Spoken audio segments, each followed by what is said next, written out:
Salut les octopotes, ici Octolady et bienvenue sur ma chaîne. La hype d'Hasbeen est tellement présente que j'avoue dormir à peine. J'enchaîne les vidéos depuis quelques jours, mais que voulez-vous, j'adore Hazbin Hotel. Bon, évidemment pour le moment le rythme des vidéos est soutenu, mais je ralentirai une fois la série finie. Parlons donc de l'épisode 5, Dad Beat Dad. Il reste à peine 2 mois avant la prochaine extermination et Charlie ne sait plus quoi faire afin que l'hôtel fonctionne. Voyant sa copine dans la détresse, Vaggie lui suggère d'appeler son père pour lui demander de l'aide. Si au début Charlie refuse, elle finit par se résoudre à le faire afin d'obtenir un rendez-vous au paradis pour défendre de nouveau son projet. Lucifer, qui était prostré depuis de longues années, accepte de venir voir sa fille avec grand plaisir. Arrivé à l'hôtel, une étrange rivalité se crée entre lui et Lucifer, alors que ce dernier est sceptique quant au projet de sa fille, Mimsy débarque et emmène tout un tas de soucis avec elle. Nous avons fait un sacré bond dans le temps, car au début de l'épisode, Charlie nous annonce qu'il ne nous reste que 2 mois à peine avant la prochaine extermination. Cela fait donc environ 4 mois d'écoulés entre l'épisode 1 et l'épisode 5. Sacré laps de temps, et Charlie ne comprend pas pourquoi l'hôtel ne fonctionne pas. De ce que je comprends, elle tente tout un tas de choses pour aider Angel et Pentious depuis des mois, et aucun résultat n'est visible. Vaggie suggère donc qu'elle appelle Lucifer afin de lui demander de l'aide. On apprend alors que Charlie et son père ne se parlent plus trop depuis que ses parents se sont séparés. Depuis que ses parents se sont séparés. Vous êtes en train de me dire que ça fait des années que Vivzy nous vend le couple Lucifer et Lilith comme cheesy, comme les lovebirds ultimes, et vous me dites qu'ils se sont séparés. Mais à l'aide! Et en plus, quelques secondes plus tard, on voit ces tableaux familiaux dans le bureau de Lucifer. Je peux pas croire qu'ils se soient séparés! Enfin, s'il vous plaît! On découvre donc Lucifer, qui, je peux le dire après avoir vu Twitter et les réseaux sociaux de manière générale, est facilement dans le top 3 de personnages de beaucoup de monde. Comme annoncé dans l'épisode 1, on découvre un Lucifer dépressif, incroyablement seul et totalement socially awkward. On voit qu'il regrette le temps avec sa famille, mais surtout qu'il adore les canards. Non mais sérieusement, regardez, il y en a partout, plein de petits canards, partout. Charlie l'appelle et il panique de fou. Apparemment, comme le disait Charlie, ça fait des années qu'elle ne l'a pas appelé. Il panique un peu, il faut que sa réponse soit parfaite. Ouais, bon, Charlie a l'air assez énervé de l'appeler de base, elle avait pas envie de le faire et Lucifer n'a pas l'air très réceptif à ce qu'elle lui dit non plus. Ça se voit qu'il est clairement dans la lune, le pauvre, mais il démontre quand même une volonté de s'intéresser à ce que fait Charlie, il ne sait juste pas comment s'y prendre. D'ailleurs, sa petite remarque sur la télévision me fait penser qu'il sait ce qu'il se passe un peu dans l'enfer quand même. Charlie lui explique donc ce qu'elle fait, et j'avoue que j'apprécie le petit plan sur Angel qui semble apprécier que Charlie prenne réellement au sérieux le fait de le réhabiliter. J'avoue l'apprécier de plus en plus, Angel 2. Le sujet du paradis arrive évidemment sur la table, et Lucifer donne un non catégorique. On voit très bien qu'il n'a plus du tout envie d'avoir affaire à eux, mais finalement Charlie le convainc de venir à l'hôtel. Et c'est cette invitation à venir la voir qui ravit tout de suite Lucifer avec cette séquence déjà culte. Il arrive donc à l'hôtel, réellement et sincèrement heureux de retrouver sa fille, et on remarque instantanément cependant qu'Alastor lui n'est pas spécialement ravi de le voir. Lucifer n'est pas convaincu de l'hôtel, faut dire que même s'il n'a pas vu Charlie depuis longtemps, il tient sa fille, et bon, l'hôtel n'est pas exactement un endroit dans lequel il imaginait la prunelle de ses yeux. C'est alors que vient le premier dialogue entre le démon de la radio et notre roi. Et une chose est rapidement repérable, Alastor se fiche bien des titres ou des noms, il n'a pas spécialement de respect pour Lucifer, s'essuyant même la main après lui avoir serré le sceptre. À ne pas sortir de son contexte, oui, je vous vois là. Les deux personnages ne peuvent manifestement pas se blairer. Lucifer est un peu dégoûté de voir que sa fille n'a pas fait appel à lui pour l'aider, et la présence de Lucifer contrarie manifestement les plans d'Alastor. On a alors le droit à, je pense, mon dialogue préféré à l'heure actuelle de toute la série.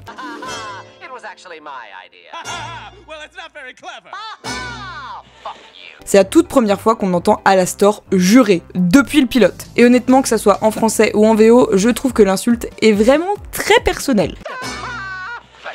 Charlie finit par présenter les autres membres de l'hôtel à son père et sa réaction, quand elle lui présente Vaggie, est tellement drôle. Ça se voit qu'il veut absolument créer des liens avec Charlie, mais qu'il ne sait juste pas comment faire. Après une rapide présentation des autres personnages, un lustre s'effondre et c'en est déjà trop pour Lucifer. Il démarre alors encore une des meilleures chansons d'Hasbeen, je vous avais dit que ça allait changer toutes les semaines, et c'est un duel musical entre Alastor et Lucifer qui démarre. En effet, chacun essaie d'avoir les faveurs de Charlie, d'ailleurs le prince de l'orgueil se révèle un peu plus dans ce clip, j'ai vraiment apprécié le côté excentrique. On remarquera d'ailleurs que c'est canon dans l'univers d'Hasbeen Hotel de pouvoir invoquer Lucifer en sacrifiant des agneaux. Lucifer est blessé dans son ego en voyant que Charlie a préféré demander de l'aide à quelqu'un comme Alastor plutôt qu'à lui, et justement le démon de la radio va carrément jouer là-dessus. Vient donc le passage d'Alastor, un passage qui a vraiment fait débat. En vrai, il y a deux teams. La team « Oh mais regardez, c'est trop mignon, Alastor en a vraiment quelque chose à faire de l'hôtel, il tient réellement à Charlie et il est jaloux de Lucifer. » Et la team « Ouais bon, Alastor voit Lucifer comme un obstacle à son projet et essaie simplement de se mettre Charlie un peu plus dans la poche. » Ou encore mieux, il pose à bout Lucifer pour que celui-ci cède à Charlie pour que cela serve ses projets. Je vous rappelle comment finit l'épisode, je vous laisse deviner dans quelle team je suis. Évidemment pour moi, Alastor joue simplement double jeu, faut pas oublier qu'il est un grand manipulateur et un dangereux psychopathe. D'ailleurs Mimsy, qui interrompt la chanson des deux Daddy, explique bien le passif d'Alastor. Petite anecdote là-dessus, sachez qu'en VF, Mimsy est l'ancienne voix de Vaggy, qui expliquait déjà le passif d'Alastor dans le pilote. Atiès est donc faite pour conter l'histoire d'Alastor. C'était son destin. À son arrivée en enfer, le démon a fait très forte impression, et tout le monde voulait qu'il dégage. Mais Alastor s'est très vite attaqué à de très gros seigneurs suprêmes, diffusant alors leurs cris dans son émission de radio une fois éliminé. Autant dire que c'est pas un enfant de cœur. D'ailleurs, pour appuyer mes propos, j'invoque la scène entre lui et Husk qui arrive juste après. Il tente de prévenir Alastor que Mimsy apporte sûrement encore des ennuis avec elle, et le démon de la radio ne semble pas s'en préoccuper, trop concerné par la visite de l'hôtel qu'il veut garder sous son contrôle. Mais Husk, qui en a un peu marre de se laisser marcher sur les pieds, balance le mot de trop. En effet, nous apprenons qu'Alastor, tout comme Husk ou encore Angel, est également tenu en laisse. Et oui, ça paraissait évident vu sa puissance, mais c'est toujours bon d'avoir une confirmation de la part de la série. Apparemment, Husk est le seul à être au courant. Évidemment, Alastor s'énerve, et pas qu'un peu. On aperçoit encore une fois, très brièvement, la réelle menace qu'il représente, menaçant et terrorisant le pauvre Husker par la même occasion. Quand je vous dis depuis le début que c'est lui la vraie menace. J'ai développé mon point de vue sur ce qui pourrait le tenir en laisse dans une vidéo précédente si cela vous intéresse. Charlie et Lucifer finissent tranquillement le tour de l'hôtel et autant dire que ça ne se passe pas comme prévu. Lucifer, comme vendu dans l'épisode 1, est complètement démissionnaire et ne croit absolument pas en la rédemption des Sinners. Et ce n'est pas Alastor et les Sinners qui attaquent l'hôtel qui vont le réconforter dans ses assumptions. Même si effectivement Alastor défend l'hôtel, bon il massacre quand même des Sharks ou des Sinners qui ressemblent beaucoup à des Sharks, je sais pas trop. Je passe le petit passage où il dit à Mimsy de partir, même si pour moi cela veut dire qu'il ne laissera personne, pas même ses connaissances proches, l'éloigner de son objectif. En tous les cas, Lucifer n'est pas convaincu qu'il vaille le coup d'être aidé, ce qui énerve Charlie, disant qu'au moins Alastor l'aide contrairement à lui. Charlie finit par supplier son père de l'aider, mais celui-ci explique qu'il ne peut pas, qu'il ne veut pas. Le paradis l'a brisé et il ne veut pas que cela arrive à Charlie. C'est alors que démarre More Than Anything. Oui, je vais le dire, c'est ma seconde chanson favorite, tout confondu à l'heure actuelle. Elle est si touchante, si profonde. Lucifer fait un transfert sur Charlie concernant sa propre expérience et il lui explique qu'il a perdu ses rêves, mais qu'il se battra pour elle. Charlie, elle, lui explique que c'est lui qui l'a inspirée, qui l'a émerveillée lorsqu'elle était jeune, qui lui a donné l'envie de se battre et de croire en ses rêves. Pour finir, c'est une magnifique chanson de réconciliation qui se termine par Lucifer acceptant de booker un rendez-vous pour sa fille au paradis. L'épisode était encore une fois une introduction au personnage de Lucifer, à son passé avec sa fille, mais aussi un approfondissement du personnage d'Alastor qui continue doucement de nous être présenté comme une menace. Mais on est loin d'en avoir fini, on attaque maintenant le gros morceau qu'est l'épisode 6. L'épisode 6 est divisé en deux parties comme la plupart des épisodes. D'un côté nous suivons Vaggy et Charlie en visite au paradis pour plaider la cause de l'hôtel, et de l'autre nous suivons Angel, Husk et compagnie qui passent la soirée dans un sex club. C'est par cette partie-là que nous allons commencer. Angel Dust a passé une soirée, disons, mouvementée,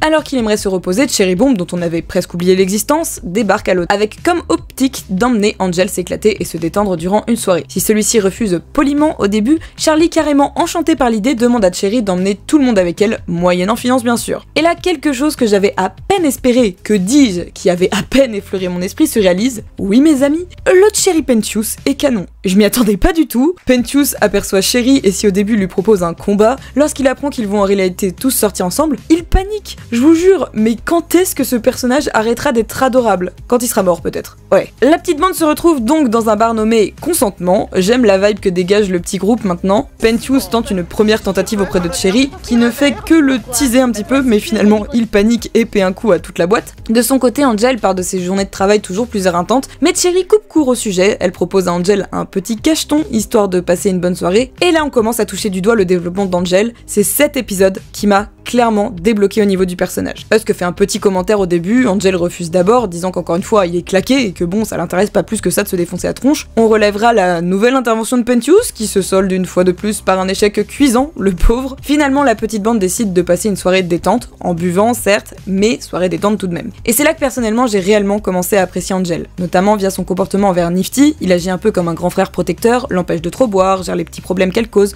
la console. Franchement, je l'ai trouvé incroyable. Dernière petite aparté de Pentious qui cette fois propose carrément à Cherry d'utiliser une des sex rooms. Et bon, vous le connaissez maintenant. Comme celle-ci ne lui répond pas oui directement, il panique et bon. Ce soir, je baise avec tout le monde.